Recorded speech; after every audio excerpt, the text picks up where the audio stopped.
Aunty, सबसे बड़े वाले पुलिस अंकल कहाँ है? अंदर है बेटा, लेकिन क्या हुआ मुझे बताओ। नहीं, मुझे उनसे ही बात करनी, वो अंदर ही है ना? मुझे बताओ बेटा, मैं हेल्प करूँ। नहीं। अरे रुको। सर बस बस, ऐसा कितनी चटनी लगाएंगे, तीखा हो जाएगा। आप तो मिर्ची भी खाते हो साथ में। अरे तीखे में ही तो मजा है ना मोरे। लो लो लो, तुम भी मिर्ची खाओ, लो लो। माला माफ करा, मैं इसमें खुश हूँ। अरे कहाँ जा रहे हो? वेट। आप सबसे बड़े वाले पुलिस अंकल हो ना? हाँ बेटा, क्या हुआ, क्या बात हुई? अंकल, आप प्लीज काजल दीदी को निकाल लो, वो अंदर ही है। प्लीज अंकल, आप चलो ना। एक मिनट, तुम अकेली पुलिस स्टेशन आई हो? तुम्हारे साथ कोई बड़ा नहीं है? तुम्हारे मम्मी पापा कहाँ हैं? मैं मम्मी को बताया था, लेकिन मम्मी को लगता है मैं झूठ बोल रही हूँ, इसलिए मैं उनको बिना बताए आई हूँ। अंकल, आप प्लीज चलो ना वहाँ पे। नाम क्या है तुम्हारा? कहाँ रहती हो तुम? मेरा नाम रियादेश पांडे है और मैं सामने वाली बिल्डिंग में रहती हूँ। ये जल विहार में? हाँ। ओके, बैठो बैठो बैठो बैठो बैठो। हाँ तो रिया, पानी पियोगी? नहीं। ओके, अब ये बताओ, ये काजल दीदी ये बहन है तुम्हारी? नहीं, बहन नहीं है, हमारी फ्रेंड है और वो मुझसे ऊपर वाले फ्लैट में रहती है। अंकल, आप प्लीज उनको निकाल लो ना। अरे लेकिन किससे छुड़ा है? वो अपने ही फ्लैट में है ना? नहीं, वो उनका फ्लैट नहीं है, वो चंपक अंकल का फ्लैट है, वही उनको लेकर रहते हैं यहाँ पे। अंकल, मुझे पता है वो अंदर है। अंकल, आप प्लीज उनको निकाल लो ना वहाँ से। अंकल एक मिनट, तुम्हारी ये काजल दीदी इस चंपक अंकल के साथ रहती है? नहीं अंकल, काजल दीदी अकेले ही रहती हैं। चंपक अंकल कहीं और रहते हैं, लेकिन उन्होंने बाहर से लॉक लगा दिया है। ये बात मैंने आई को बताई तो वो कह रही बेटी साली आए तू। वॉचमैन अंकल तो अपनी चेयर से ही नहीं उठते। अंकल प्लीज आप उनको बाहर निकाल लो ना। Uncle please. ओके, सावन, इसके साथ जाओ। अंकल प्लीज आप चलिए ना, प्लीज अंकल। अरे बेटा, ये पुलिस आंटी है ना? हाँ, ये तुम्हारे साथ जाएंगी और अगर कुछ बड़ी प्रॉब्लम हुई तो ये हमको फोन कर देगी, फिर हम आएंगे। ओके? प्रॉमिस? प्रॉमिस। जाओ।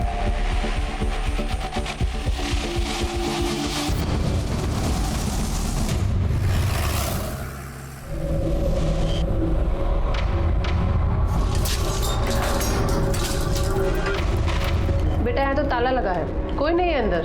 आंटी है अंदर, काजल दीदी है। आप लॉक तो खोलिए, मुझे पता है वो अंदर ही होंगी। बेटा, हम ऐसे किसी के घर का ताला नहीं खोल सकते। आप मेरी बात सुनिए ना प्लीज, वो सच्ची में अंदर है, मुझे पता है।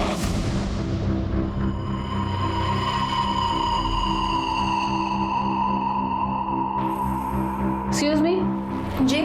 आप इन्हें जानती हैं? जी हाँ, ये चंपक जी का घर है। इनका कोई नंबर वगैरह है आपके पास? जी हाँ, उनका नंबर है मेरे पास। The mobile you are calling is currently switched off. Hello sir, बच्ची सही बोल रही है, यहाँ कुछ ना कुछ तो गड़बड़ जरूर है।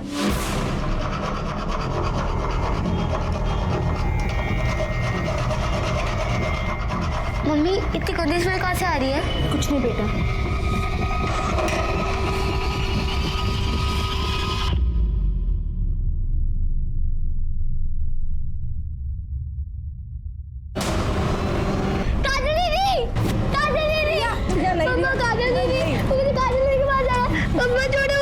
प्लीज बच्ची को बाहर ले जाइए और आप लोग चलिए बाहर, चलिए आप लोग बाहर हो जाइए प्लीज। मोरे, पूरा घर ठीक से चेक कर लो। ओ सर, करे। कोई चोट के निशान है? No sir. सर ये कपड़ों की हालत और ये सीमेन स्टेन्स देखकर लगता है कि इसके साथ रेप हुआ है। सर, जब हम आए तो घर लॉक था, तो मे बी जो ओनर है घर का उसी ने रेप और मर्डर किया होगा। सर, अंदर एक लड़की का आधार कार्ड मिला, इसी का है, नाम काजल, बाप का नाम बिरजू यादव। इस पर एड्रेस होगा, इसके घर वालों को इन्फॉर्म करो और उन्हें पुलिस स्टेशन बुला। और इस फ्लैट का ओनर चंपक, क्या चंपक अग्रवाल सर। अग्रवाल, उसको भी पुलिस स्टेशन बुला। सर, ये बाकी के कैमरेस क्यों नहीं चल रहे हैं? सर, सोसाइटी में मेंटेनेंस का काम चल रहा है इसीलिए। ठीक है, 27 तारीख का फुटेज दिखाइए। जी सर।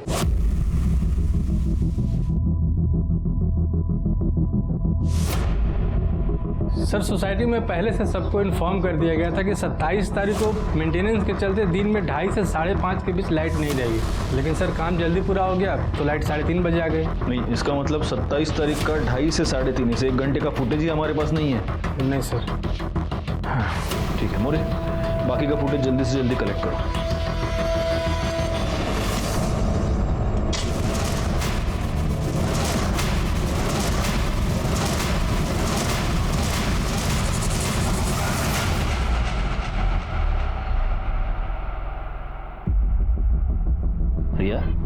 ठीक हो?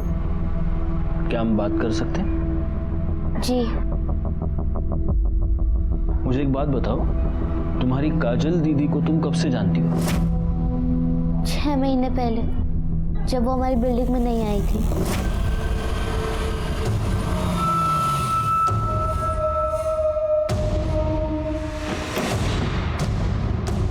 काजल, उतरो काजल।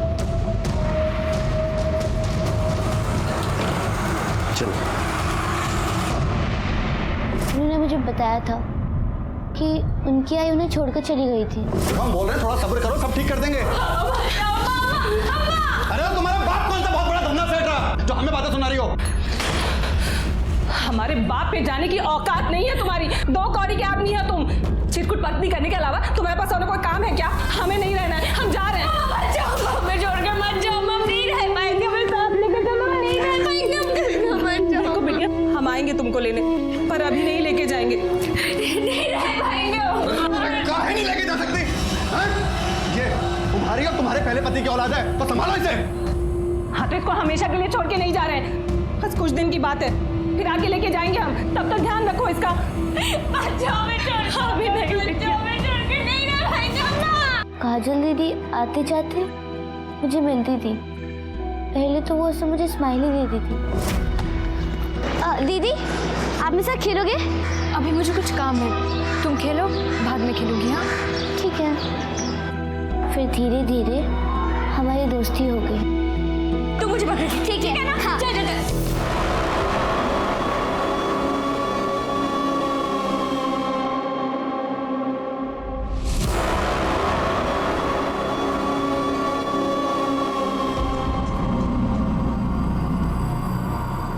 काजल, काजल,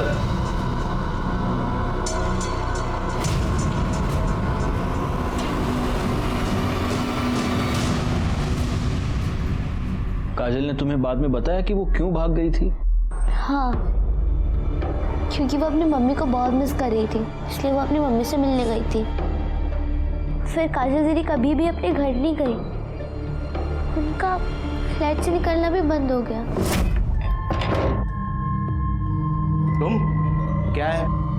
वो अंकल, मुझे काजल दीदी को अपनी नई डॉल दिखानी थी। काजल दीदी नहीं है, वो अपने घर चली गई, अब कभी नहीं आएगी। मुझे पता था अंकल, वो अंदर ही थी। मैंने उनसे बहुत बार बात करने की कोशिश की, मगर डोर लॉक था, मगर अंदर से आवाज आ रही थी। इसने ये सब मुझे बताया, पर मुझे लगा झूठ बोल रही है। बच्ची है, मिस कर रही होगी, इसलिए कहानियां बना रही है। मैं झूठ नहीं बोल रही थी, मैं सच बोल रही थी। अंकल, अगले दिन मैंने उनकी विंडो पे देखा कि काजल दीदी की कुर्ती लटक रही थी, जो पहले नहीं थी। ये बात मैंने मम्मी और वॉचमैन अंकल को बताया।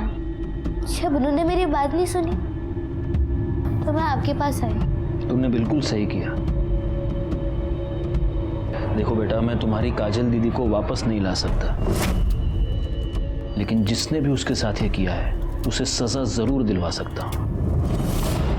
क्यों चलाना? अरे नहीं सर, सर मेरी बात मानिए सर, मैंने कुछ नहीं किया सर, प्लीज। वो सब हम थाने में बैठ के बात करेंगे।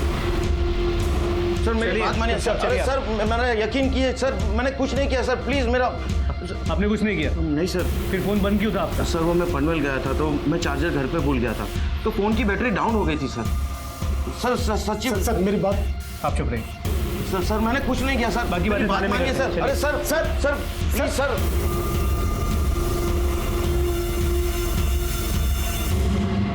क्या काजल का मर्डर हो गया? किसने मारा उसे और क्यों? यही तो हम भी जानना चाहते हैं। वैसे जलविहार वाले फ्लैट की चाबी सिर्फ आपके पास थी। सर आप मुझ पे शक कर रहे हैं, मैं उसे क्यों मारूंगा?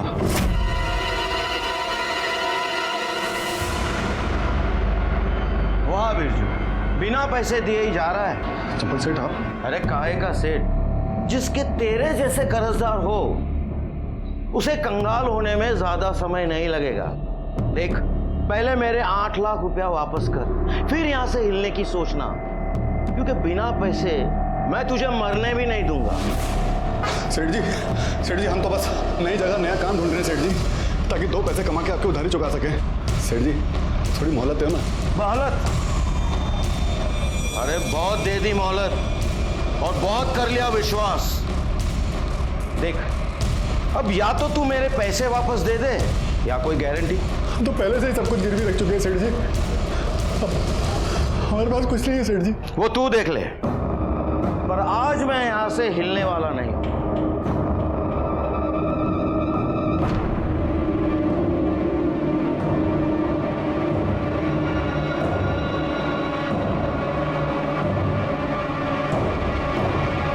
सेठ जी और तो कुछ है नहीं मेरे पास सेठ जी। सेठ जी आप इसे गिरवी रख लीजिए सेठ जी, आपकी गारंटी हो जाएगी और हम कहीं भागेंगे भी नहीं सेठ जी। सर, काजल को रखना मेरी मजबूरी थी, वरना मैं उस बिरजू को पूरे यूपी बिहार में कहां ढूंढता फिरता। तो काजल पर जबरदस्ती करना, उसका रेप करना, ये भी आपकी मजबूरी थी। क्या सर? रेप? जबरदस्ती? नहीं नहीं सर, रेप तो क्या, मैंने उसके साथ ऊंची आवाज में बात तक नहीं की। करड़े सर, इनका सीमेंट सैंपल टेस्टिंग के लिए भेज दो और काजल के कपड़ों पर जो सीमेंट मिला उसे मैच करके देखो और इनसे उस बिरजू का मोबाइल नंबर ले लो। ओके सर, चलिए। सर एक बात समझ में नहीं आई, जिस तरह इस चंपक ने काजल को भागने से पहले रखा था, वो आराम से सोसाइटी में नीचे जा सकती थी। इनफैक्ट रिया के साथ खेलती भी थी। मतलब चंपक ने उसे पूरी तरह बंधक बना के नहीं रखा था। ये बात तो मेरे भी समझ में नहीं आ रही है, वो वहां पर मजबूरी के मारे रह रही थी या डर के मारे? हाँ करड़े बोला। बिरजू घर में नहीं है और उसके घर को ताला लगा हुआ है। एक काम करो, तुम और तुम्हारे साथ एक और कांस्टेबल वहां पर तैनात रहो सिविल में, और जैसे ही वो आए उसको उठा लो। सर। अरे इस बिरजू की मोबाइल लोकेशन निकालो और लोकेट करो कि आखिर वो है कहां पर। लोग बड़े अजीब हो गए हैं मोरे। ये रिया जैसी छोटी बच्ची काजल को ढूंढते ढूंढते यहां तक आ जाती है, अभी भी उसे न्याय दिलवाना चाहती है, और बड़ों को कुछ पड़ी ही नहीं। काश ये बड़े इन बच्चों से कुछ सीख पाते। सर काजल का पोस्टमार्टम रिपोर्ट।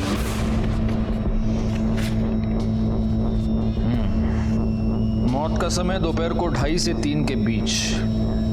मौत गला दबाने की वजह से हुई है और मौत से ठीक पहले उस पर रेप किया गया है। वो तो उसकी कपड़ों की हालत से क्लियर था सर। एक और बात है मोरे, जब काजल की मौत हुई तब वो 2 महीने की प्रेग्नेंट थी।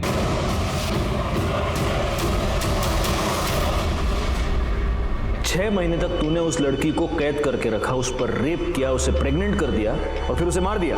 मैंने ऐसा कुछ भी नहीं किया सर। वो भाग गई थी सर, मैं तो उसे लेने भी नहीं गया। उसका बाप खुद उसे मेरे पास छोड़ के गया था।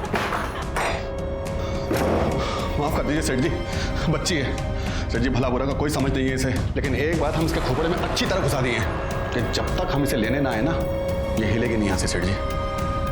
और सेठ जी आपकी तसल्ली के लिए बोल रहे हैं, अगर आप चाहें तो इसे रस्सियों से बांध के रखिए, हमें कोई एतराज नहीं।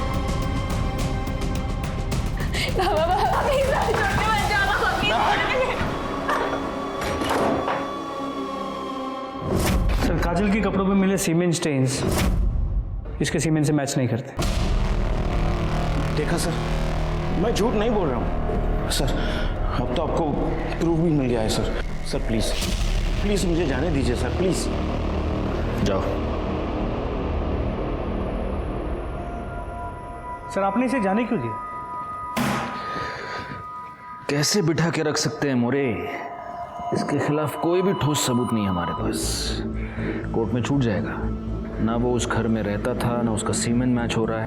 अब बस एक तरीका है, काजल के पेट में जो 2 महीने का बच्चा पल रहा था, अगर उससे इसका डीएनए मैच होता है तभी हम इस पे हाथ डाल सकते हैं। सर उसका डीएनए रिपोर्ट भी जल्दी आ जाए, लेकिन अगर काजल के कपड़ों पे मिला सीमेंट इसका नहीं है तो फिर वो किसका हो सकता है? इस सवाल का जवाब अब एक ही आदमी दे सकता है, बिरजू। जो आदमी पैसे के लिए अपनी बच्ची को गिरवी रख सकता है, वो कुछ भी कर सकता है। क्या हुआ बिरजू का, पता चला? सर अब तक वो घर नहीं लौटा। करडे उसके घर पे नजर रखे हुए हैं।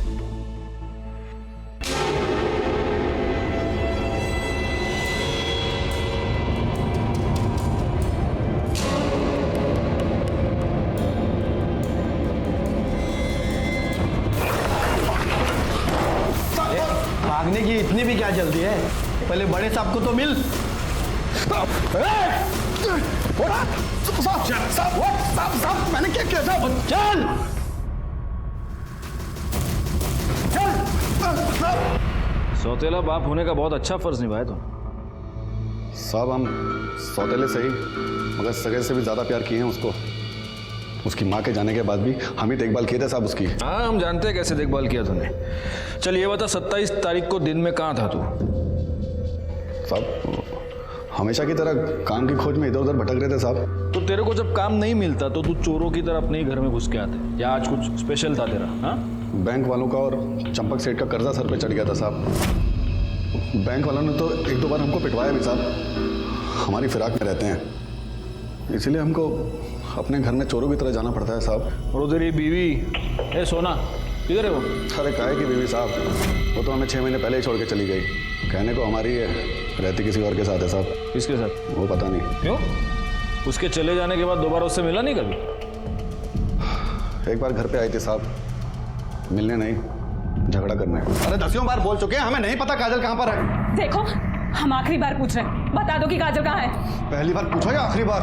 हमने कहा हमें नहीं पता काजल कहाँ है। हम बोले थे कि बता दो पर तुम नहीं बताए, अब बताओ। क्या बे, कहाँ है हमारी बिटिया? चंपक सेठ के पास।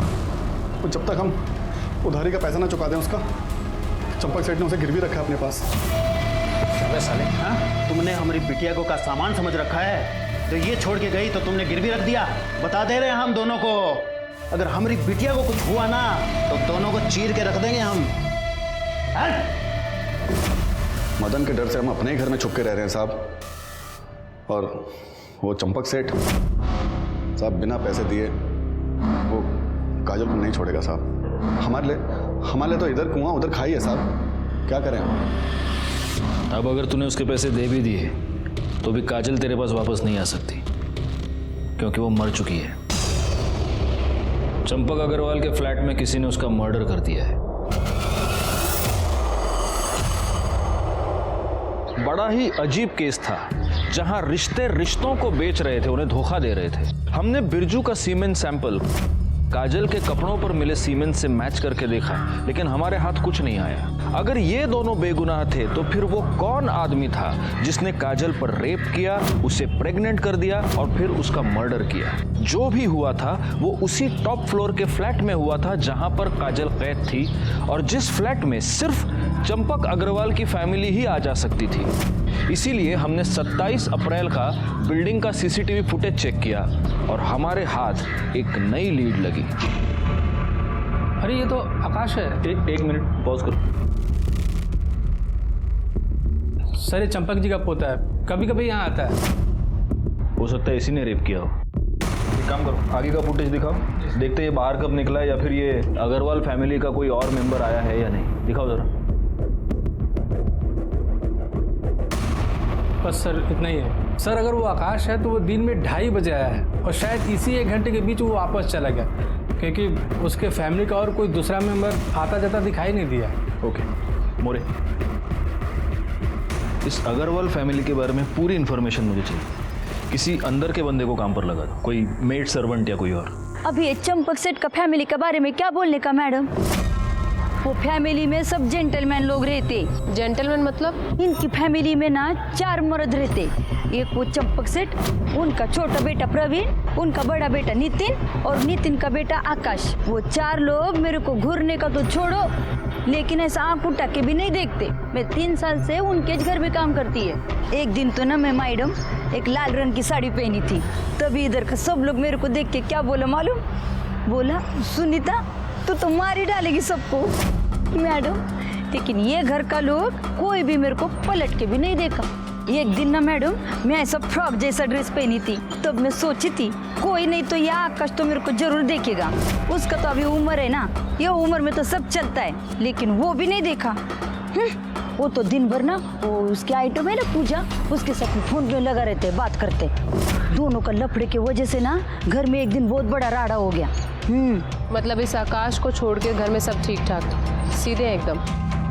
अभी संत आदमी बोले तो नितिन भाऊ वही घर का सब काम काज देखता है, और ये प्रवीण भाऊ वो तो दारू पी के आता है रोज। ये बताइए चंपक अग्रवाल कैसा आदमी है? अभी चंपक सेठ क्या खराब होएगा मैडम, अभी उसका उम्र बच्चा है क्या। और ये नीतू मैडम है ना, ये सबको ऐसा सीधा करके रखी है। हाँ, नीतू कौन है? नीतू बोले तो प्रवीण भाऊ की बाइको। चंपक सेठ और नितिन भाऊ की बाइको तो बहुत पहले गुजर गई मैडम, और ये नीतू मैडम है ना, वो ये सबको संभालती है। अब एक नीतू मैडम अकेली औरत है घर में, और उसका भी प्रवीण भाऊ से बहुत राड़ा चलता है। ये लेडीज परफ्यूम की स्मेल तुम्हारी शर्ट से क्या कर रही है? अरे ये तुम्हारा है। मेरा है? मेरा तो नहीं है, मैं इस शेड का परफ्यूम नहीं लगाती हूँ। तो और किसका होगा? मतलब अब तुम घर से बाहर जाके मुंह मारना शुरू कर दिए है ना? यही सब रह गया था। इस तरह से बात मुझसे किया मत करो तुम। बहुत मूर्ख समझ के रखा है मुझे। वो प्रवीण भाऊ को क्या, चंपक सेठ को भी किसी लड़की के लिए बहुत सुनाई थी एक बार। अच्छा, इस घर में कोई लड़की भी रहती है? इस घर में नहीं मैडम, वो मालाड वाले घर में है ना, उधर रहती है। ये चंपक सेठ है ना, एक जवान छोकरी को मालाड वाले घर में रखा है। वो लड़की को लेके ना एक दिन बहुत राड़ा हो गया था घर में। तुमने जल विहार वाले घर की चाबियां किसी को दी थी? हाँ, प्रवीण लेके गए थे 2-3 बार चाबी तो। क्यों? तुम वहां क्या करने गए थे? बाबा वो मैं सोसाइटी की मेंटेनेंस का बिल भरने गया था, और एक दो बार वो सोसाइटी की मीटिंग थी तो उसलिए गया था, लेकिन मैं फ्लैट पे नहीं गया था, नीचे से वापस आ गया था। तो चाबी क्यों लेके गया था? अरे बाबा वो इसलिए, कल को कोई इमरजेंसी पड़ जाए, फ्लैट पे कोई काम आ जाए तो चाबी तो होनी चाहिए ना अपने पास में। पापा, अब आप इतने सवाल क्यों कर रहे हैं? और ऐसा भी क्या हो गया, घर ही तो है हमारा। और वैसे तो आकाश भी लेके गया था एक बार चाबी। आकाश, आकाश बाहर आओ। आकाश, एक मिनट कॉल करवा दो। जी दादाजी। तू अपने पुराने फ्लैट पे गया था? फ्लैट पर? हाँ, वो मैं गया था, ऐसे ही उस घर की याद आ रही थी तो सोचा एक बार होकर आ जाऊं। अच्छा, बड़ी याद आ रही थी तुझे। ये बता, काजल के साथ क्या किया? काजल? कौन काजल? अच्छा, वो मेड काजल। दादाजी मैं उसके साथ क्या करूंगा, वो वही घर पे थी, मैं तो बस घर देखा और वापस आ गया। मतलब सुनीता के मुताबिक आकाश जल विहार गया था, लेकिन उसने काजल के साथ कुछ किया नहीं। Yes sir. सर सुनीता से इन्फॉर्मेशन मिलने के बाद मैं आकाश से मिलने चंपक अग्रवाल के घर भी गई थी, लेकिन वो वहाँ नहीं था। सर नितिन ने बोला कि वो कहीं घूमने गया है, कहाँ गया है, कब आएगा, किसके साथ गया है, कोई इन्फॉर्मेशन नहीं है सर। अच्छा सर, उसके कोई दोस्त का नंबर भी नहीं है। मतलब दोस्तों के नंबर नहीं है और आकाश फोन उठा नहीं रहा। जी, हमें जैसा दिखाया जा रहा है वैसा है नहीं। Anyway, good job Sawan. Okay sir, okay. More, एक काम करो, इस आकाश अग्रवाल के नाम का लुकआउट नोटिस निकालो, और जब तक वो ना मिले उसकी वो गर्लफ्रेंड पूजा, उससे पूछताछ कर दे। लेकिन सबसे पहले हमें चलकर रिया से बात करनी होगी। आओ रिया, ये चॉकलेट तुम्हारे लिए। अंकल, मुझे चॉकलेट नहीं खानी। काजल दीदी को किसने मारा? आपको उनके बारे में पता चला? उसी के लिए हमें तुम्हारी मदद चाहिए। मोरे, ये देखो, तुम इसे जानती हो? हाँ, ये आकाश भैया है, चंपक अंकल की ग्रैंड से। अंकल, ये भैया बहुत बुरे हैं, कि मुझे बिल्कुल अच्छे नहीं लगते। बुरा है? क्यों बुरा है, क्या किया इसने? एक दिन जब मैं काजल दीदी के साथ खेलने के लिए उनके फ्लैट में गई थी, तो मैंने देखा। छोड़ो तुझे? क्यों छोड़ू तुझे मैं? तुझे एक बार समझाया था ना, अगर तूने हमारे आने के बारे में दादाजी को कुछ भी बताया, जान से मार दूंगा तुझे। दीदी, छोड़ो इन्हें, छोड़ो मेरी दीदी को, छोड़ो। कौन है तू? मैं रिया हूँ, इनकी दोस्त, और अगर आपने नहीं छोड़ा ना तो मैं चिल्लाऊंगी। छोड़िए इन्हें, छोड़ो, छोड़ो मुझे। दीदी,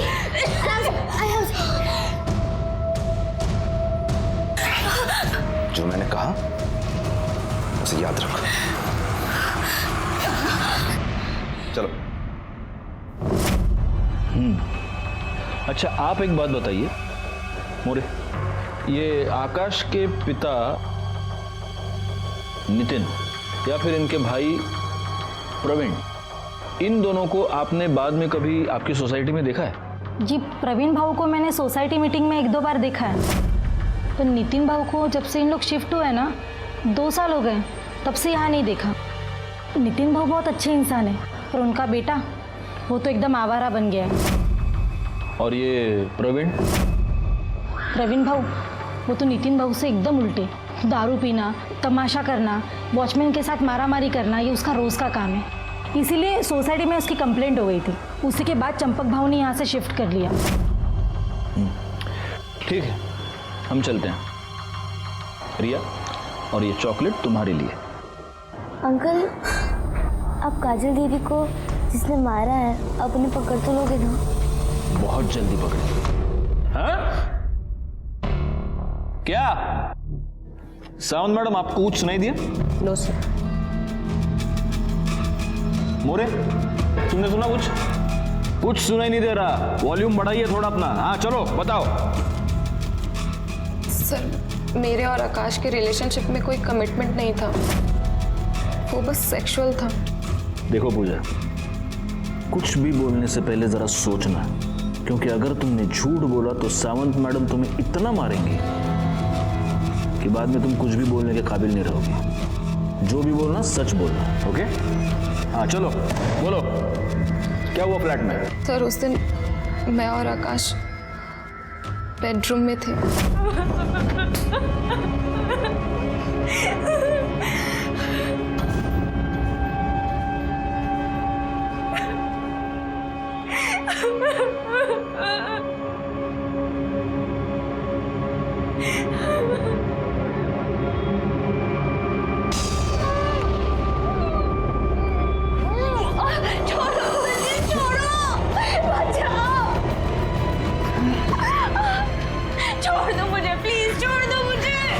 शर्म नहीं आई तुझे? एक लड़की होके दूसरी लड़की के साथ ऐसा करते हुए? तेरी माँ को बताऊं तेरी हरकत के बारे में? मुझसे गलती हो गई, प्लीज मेरी आई को कुछ मत बोलना। आकाश कहाँ है? सर, मुझे नहीं पता आकाश कहाँ है। वो तो मेरा फोन भी पिक नहीं कर रहा है। जल्दी जल्दी आओ, इधर खुदाई का काम करो, थोड़ा पानी का टाकी बनाने का है। आओ, इतना छौको ना करो। हाँ, संभालो, संभाल के जरा। अरे ये क्या है? हटो, पीछे हटो।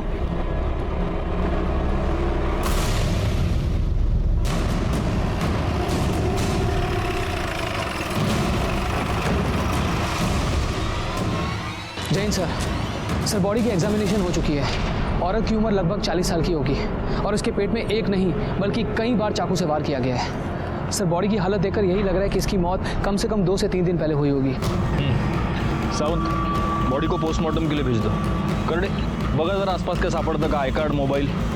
हो सर। मोरे, इन लोगों से जरा ठीक से पूछताछ करो।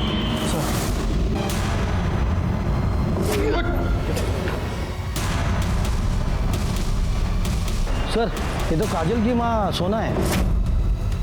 क्या? हाँ सर, इसका मैंने फोटो बिरजू के घर पे देखा था। सोना का मर्डर हमारे लिए बहुत ही शॉकिंग था, और शॉक के साथ साथ ये मर्डर हमारे लिए एक डाउट भी लेकर आया था कि क्या इन दोनों माँ बेटी के मर्डर्स का आपस में कोई कनेक्शन था, और अगर था तो क्या था।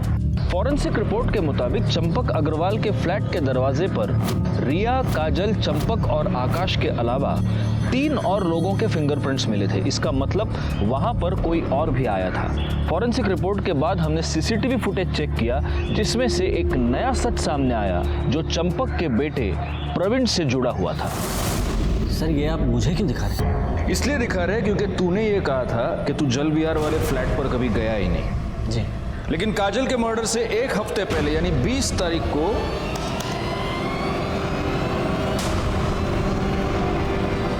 ये तुम ही हो ना? हाँ? वो सर, मैं फ्लैट पे ये देखने गया था कि दरवाजा ठीक से लॉक है कि नहीं लॉक है। दरवाजा? जी। मोरे। सर मैं ठीक तो कह रहा हूँ सर। अरे मोरे, मैंने तुमको रिटेल का भाव पूछा, तुम तो होलसेल में शुरू हो गए। हाँ प्रवीण, बोलो, मार खाओगे, मिर्ची खाओगे या सच बोलोगे? सर, वो 4 महीने पहले मैं एक फाइल ढूंढने गया था जल विहार वाले फ्लैट पर। वहां जाकर मैंने देखा। ए, कौन है तू? तो हम आपसे पूछ रहे हैं, आप कौन है? अरे ये घर है मेरा, इस घर का मालिक हूँ मैं। तू अंदर कैसे आई? कर क्या रही है तू यहाँ पर? वो हम काजल यादव है, बिरजू यादव की बेटी। चंपक सेठ से हमारे बाबा ने पैसे लिए थे तो वो चुका नहीं पाए, इसीलिए हमको गिरवी रख दिया उन्होंने। हमारे पापा जल्दी आएंगे और हमको छुड़ा के ले जाएंगे। पागल, तू रो क्यों रही है? रोना बंद कर। मैं ना बाबा से बात करूंगा। मैं बाबा से बात करूंगा। ये कोई बात होती कि पैसे के बदले में लड़की को लेकर आ गए? मैं बाबा से बात करूंगा और वो देखना। हम करेंगे ना बात बाबा से? अरे हाँ, तू रोना तो बंद कर। मैं करूंगा बाबा से बात और वो तुझे छोड़कर भी आएंगे, ठीक है? बस तू ना ये रोना बंद कर, ठीक है? और हिम्मत से काम कर। अरे मैं हूं ना, मैं सब ठीक कर दूंगा। मुझे मेरे पापा के पास जाना है। हाँ हाँ बिल्कुल, मैं खुद छोड़ कर आऊंगा।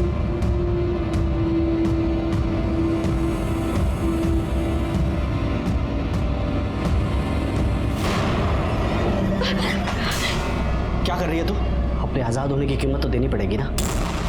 अब ज्यादा नखरे मत कर। छोड़ो मुझे, छोड़ो। बाबा तो सिर्फ तुझे लेकर आए थे, मैं ना तेरे बाप का खरीद छीन लूंगा, समझी ना? ये जो झूठ मूठ की आज़ादी तुमने उस बेचारी लड़की को दे रखी थी, उसकी कीमत कितनी बार वसूल की तूने? हाँ, तो ठीक से याद नहीं है, लेकिन 3 या 4 बार।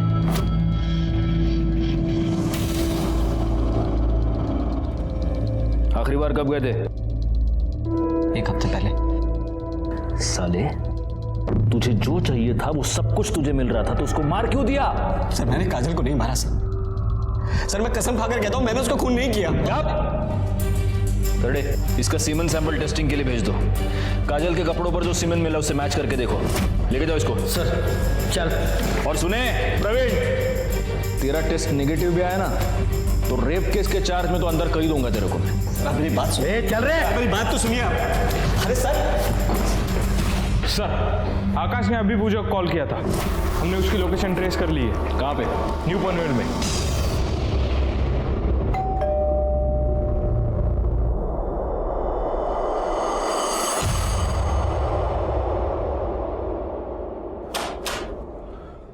क्या है? साहब वो आपसे कोई मिलने आए हैं।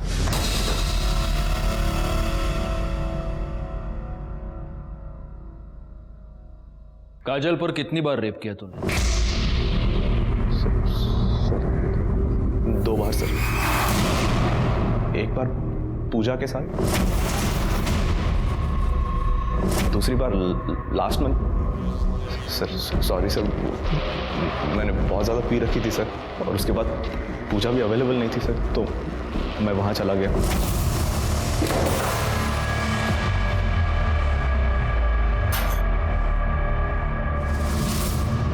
अब क्यों आए हो यहाँ पे?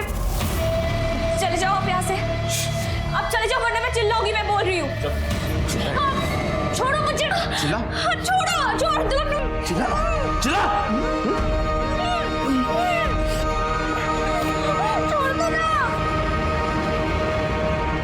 तूने काजल को मारा क्यों? सर मैंने नहीं मारा सर उसे, मैंने तो बस उसके साथ सेक्स किया और चला गया। तूने सेक्स नहीं, तूने उसका रेप किया, और वो भी 1 बार नहीं 2 बार। मोरे सर, इसका सीमेन और डीएनए भी टेस्टिंग के लिए भेज दो। आणि करडे सर, फोडून टाका या रेपिस्टला। सर सर सर सर मैंने नहीं मारा सर मैंने नहीं मारा सर। डीएनए रिपोर्ट से यह साबित हो रहा था कि काजल के गर्भ में पलने वाला बच्चा प्रवीण का था, और उस पे कपड़ों पर जो सीमेन मिला था वो आकाश का। इससे ये साफ था कि प्रवीण ने काजल को प्रेग्नेंट किया था और मरने से पहले आकाश ने काजल का रेप किया था। लेकिन अभी भी ये साफ तौर पे साबित नहीं हो पा रहा था कि काजल का मर्डर किसने किया, क्योंकि आकाश का अब भी ये कहना था कि उसने काजल को नहीं मारा। दूसरी तरफ सोना की पीएम रिपोर्ट से ये साफ था कि उसकी मौत पेट में चाकू मारने की वजह से हुई थी, और तभी सोना की सीडीआर डिटेल्स हमारे सामने आई। सर, सोना की कॉल रिकॉर्ड के मुताबिक वो एक शंकर राय नाम के आदमी के साथ रेगुलर टच में थी। ये शंकर राय एक हिस्ट्री शीटर है जो चोरी के लिए जेल जा चुका है। ये शंकर राय फिलहाल एक पप्पू नाम के आदमी के साथ रहता है जो चाबी बनाने का काम करता है। अब सबसे इंटरेस्टिंग बात यह है कि 27 अप्रैल को दोपहर 3:37 पे ये शंकर और पप्पू जल विहार बिल्डिंग के सीसीटीवी फुटेज में देखे गए सोसाइटी से बाहर निकल रहे हो 3:37 पे। यानी काजल के मर्डर के बाद उठा लो दोनों को।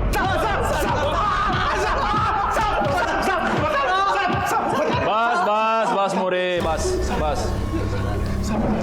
हाँ बोलो, 27 तारीख को दोपहर 2 से 4 के बीच जल विहार बिल्डिंग में क्या करने गए थे? साहब उस दिन हम लोग बिल्डिंग में काजल के लिए गए थे साहब। सुना बिरजू को छोड़कर हम लोग के साथ आई थी। साहब उसने बताया कि उसका पहला पति मदन काजल के लिए उसको बहुत परेशान कर रहा है। उसने बताया कि चंपक सेठ ने उसको घर पे रखा है। वो चाहती थी कि मैं काजल को वहाँ से निकाल कर उसको दे दूँ ताकि वो अपने पति को देखे और छुटकारा पा ले। साहब ये पप्पू है, चाबी बनाता है साहब, इसकी हेल्प ली थी साहब। वो टॉप फ्लोर था इसलिए जब भी कोई आ रहा था तो हम लोग भाग के छत पे जाके छिप जा रहे थे साहब। कितने बजे घुसे थे बिल्डिंग में? साहब तकरीबन 2:45 बजे का टाइम था साहब। पप्पू ने बाहर वाले ताले की चाबी बना लिया था, सिर्फ लैच बनाना बाकी था। हम लोग बना रहे थे तभी लगा कि लिफ्ट से कोई आ रहा है साहब। हम लोग भाग के छत पे जाकर छिप गए थे साहब। कौन था? पता नहीं साहब, झटका तो तब लगा जब वो भी आदमी अगर छत पे ही छिप गया और लगभग 10-15 मिनट तो वहीं रहा। क्या किया उसने वहाँ पर? साहब किया कुछ नहीं, लेकिन बार बार फ्लैट की तरफ देख रहा था और अचानक नीचे चला गया। हम लोग वहीं रुके, हम लोग देखे कि कोई आने वाला तो नहीं है। जब लगा कि नहीं आने वाला है तो हम लोग भी नीचे गए और जो चाबी बनाया था उसको खोल के अंदर गए। अंदर जाकर देखा तो साहब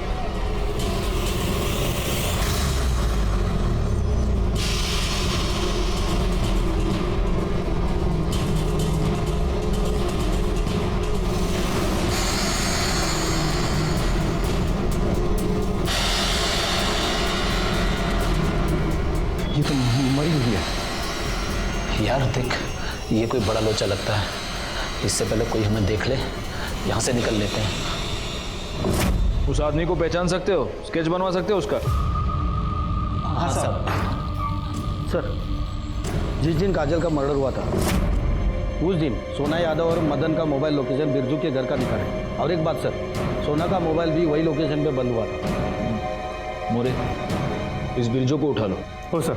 और इन दोनों को स्केच आर्टिस्ट के सामने बिठा दो, पता तो चले ये दूसरा आदमी है कौन।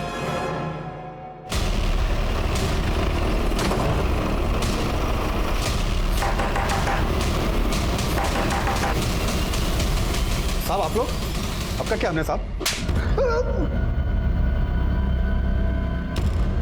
सोना को क्यों मारा? साहब मारा नहीं है साहब, सिर्फ ठिकाने लगाया था। मतलब? उस रात जब हम घर आए तो देखा दरवाजा खुला हुआ था। सोना, ये सब क्या हुआ?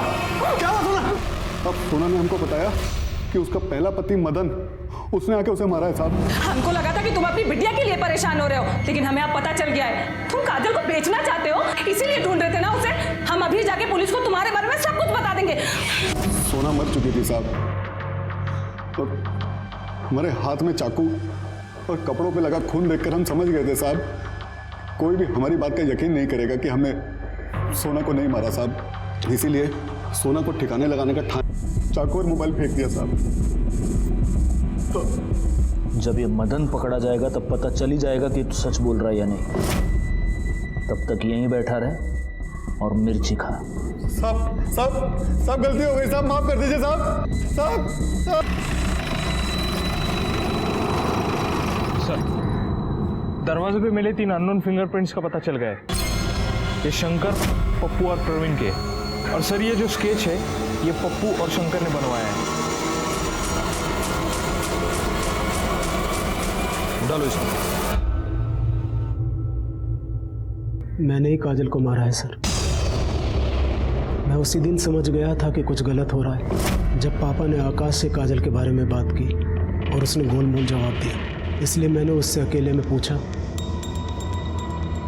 तो उसने बताया कि उसी ने काजल का रेप किया था, लेकिन उसने मेरी कसम खाई थी कि वो दोबारा ये सब कुछ नहीं करेगा।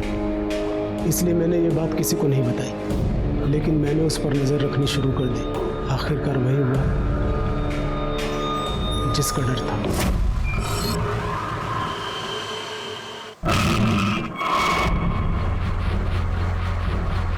मैंने ये सोच लिया था कि आज ही ये सब कुछ खत्म कर दूंगा, इसलिए मैं टेरेस पर चला गया और आकाश के जाने का इंतज़ार करने लगा। उसके जाते ही मैं फ्लैट में गया और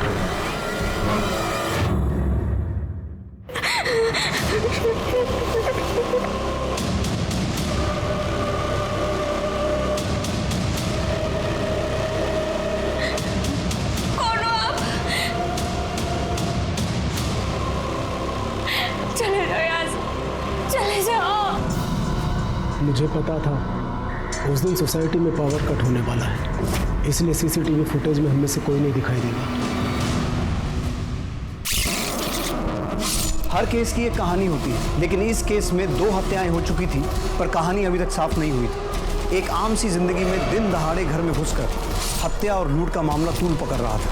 जिससे प्यार करना चाहिए उससे नफरत करते हैं, और जिससे बात भी नहीं करनी चाहिए उससे प्यार। Thank you uncle. Thank you तो हमें तुम्हें कहना चाहिए। और तुम्हारी काजल दीदी जहां भी होगी वो बहुत खुश होगी कि उसे तुम्हारी जैसी लॉयल फ्रेंड मिली। तुम बहुत बहादुर हो बेटा, ऐसे ही रहना। Thank you uncle. एक 8 साल की बच्ची की अवेयरनेस की वजह से सारे गुनहगारों को अपने किए की सजा मिल गई। मदन को सोना के कत्ल के जुर्म में, प्रवीण और आकाश को काजल पर रेप करने के जुर्म में, और नितिन को काजल का खून करने के जुर्म में सजा हुई। काजल के पिता बिरजू को पुलिस को गुमराह करने के और सबूत मिटाने के जुर्म में सजा हुई, और काजल की मां सोना अपने ही स्वार्थ का शिकार बन गई। ये सारे लोग अपने किए की सजा भुगत रहे थे, बस एक मासूम काजल थी जो इन वाहियात स्वार्थी लोगों की वजह से अपनी जान गंवा बैठी। मैं सीनियर इंस्पेक्टर राजेश यादव आपसे विदा लेता हूं, दोबारा मिलूंगा। तब तक सतर्क रहिए और देखते रहिए क्राइम पेट्रोल दस्तक, क्योंकि मकसद बताना नहीं, बचाना है। जय हिंद।